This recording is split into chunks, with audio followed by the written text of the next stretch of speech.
Welcome to this podcast for Brighton School of Business and Management students studying for the HND Level 5 courses. Section 1. On bullet point 1, different accounting methods can include books of prime entry, sales ledgers, etc., plus trial balance and final accounts. For each that you list, give a brief description of their format, contents and purpose. Bullet point 2, these fundamental accounting concepts include ideas such as accruals, consistency, materiality, etc. You need to list all the main concepts and give a brief description of their meaning and why it is important that they should be applied.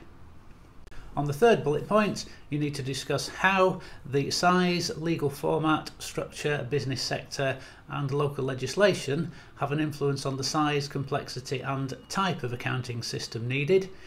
You should give some examples to illustrate this, such as what the differences might be between a national and an international organisation.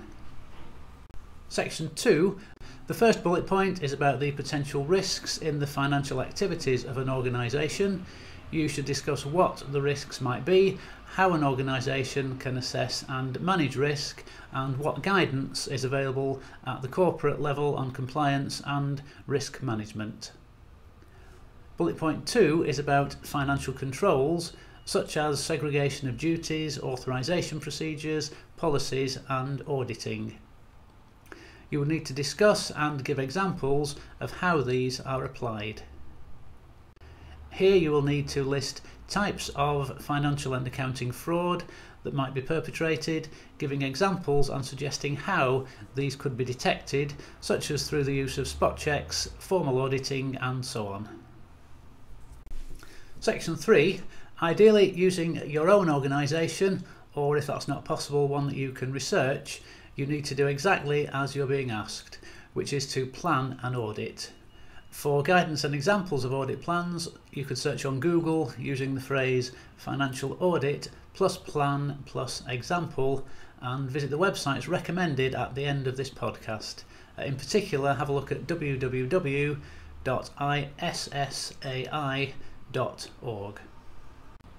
Following on from bullet point 1, on bullet point 2, you need to discuss what audit tests you would use, systems-based, compliance and substantive testing methods, sampling, random, stratified and so on.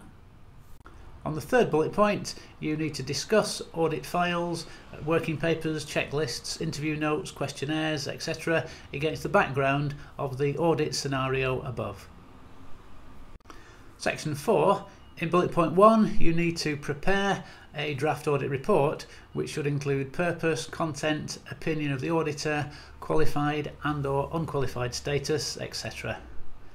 And on bullet point 2, a management letter is in essence an advisory statement in which the auditors highlight issues they feel the management should address and which are also of interest to external stakeholders evaluating the condition of the organisation. You will need to create a statutory audit scenario and draft a management letter in line with that scenario.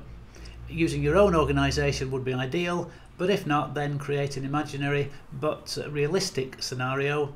Examples of management letters and their purpose can be found by searching on Google using the phrase financial audit plus management letter plus example.